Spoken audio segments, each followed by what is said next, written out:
Wow. Yeah, not what bad at all. What a difference than we saw coming into work this morning. Wipers were on. Yeah. No stars. We deserve this. That's I right. think that after the cold weather we've been experiencing, it's nice to have a little sunshine. And actually, it hasn't been that cold.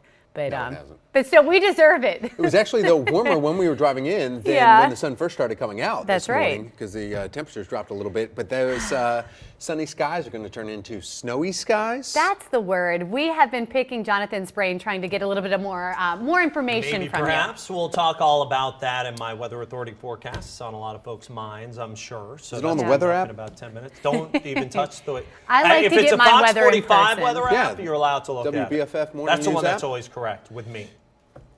We're that the both one? always correct. That's Okay. the one. You can download that in your app store. I'll check it. I'm going to But stay watch tuned. me too. Yes. All right, let's see what's going on outside right now. Good. Thank you, Candace. 8:32 is the time. Front runners in the presidential race, Hillary Clinton, Donald Trump, showed their strength, scoring multiple Super Tuesday wins. That's right. It all comes down, though, to the delegates. Whichever candidate receives the majority of delegates wins. And we've been keeping an eye on our website, foxbaltimore.com. In fact, if you just scroll down here beyond the Super Tuesday, you're going to actually see those numbers and how they stand.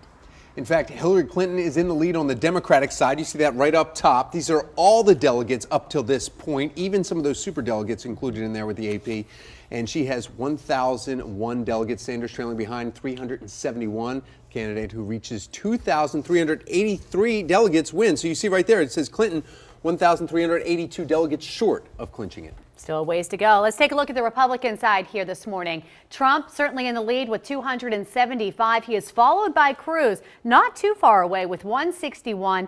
They need 1,237 delegates to claim a victory. We've got Kasich there with 25, Carson with 8, and I think we missed Rubio there with 87. All right, so here's a look at the breakdown on the Democratic side. Clinton showed her strength among voters in southern contests. Now, she claims 7 states in total, including Alabama, Arkansas, Georgia, Massachusetts, Tennessee, Texas, and Virginia. Sanders pulls off wins in 4 states. You see that right there in the orange states, including Colorado, Minnesota, Oklahoma, and Vermont, showing he's still in this race. All right, and on the Republican side, Donald Trump scored 7 states, including Alabama, Arkansas, Georgia, Massachusetts, Tennessee, Vermont, and Virginia. Marco Rubio took home 1. That was in Minnesota, and this was his first ever win in a state caucus or primary this election season. Ted Cruz claimed 3 states, including Super Tuesday's biggest prize. This was his home state of Texas. He also won Alaska and Oklahoma. The next round of voting just around the corner next Tuesday, March 8th. For the very latest on this year's election results, make sure you check out the free Fox 45 Morning News app. It's got everything there, very easy to use. Just search WBFF in your phone's app store to get started. Well, now in your morning headlines, police officers at Morgan State University voted no confidence in their police chief, accusing him of poor management and calling for his removal. In the letter, the police union says Chief Lance Hatcher was allowed old equipment, inadequate training, and disputes to affect how the department fights crime. Well, this comes after the February 1st death of 20-year-old student Gerald Williams, who was stabbed during a fight near campus. A Pennsylvania grand jury claims 2 Roman Catholic bishops helped cover up sexual abuse of hundreds of children by priests over a 40-year period. And we want to warn you, some of the details you're about to hear are a little difficult to listen to. It includes allegations of priests getting children drunk or hypnotizing them and then having them perform sexual acts. Well, the findings are based partly on evidence from a once secret archive. State officials say 50 priests and religious leaders were involved in these crimes. Not only was it covered up, not only were priests moved around, but Bishops Hogan and Ademic took actions to further endanger children as they placed their desire to avoid public scandal over the well-being of innocent children. Well, none of the alleged crimes can actually be prosecuted because some abusers have died and the statutes of limitation have already expired, but all of those remaining priests have been removed from the diocese, and there is still an ongoing investigation. Classes are set to resume this morning in an Ohio school district just 2 days after authorities say a 14-year-old boy shot students in the school cafeteria. Crisis counselors will be at that school and extra staffers will join students for lunch in the cafeteria where that shooting happened.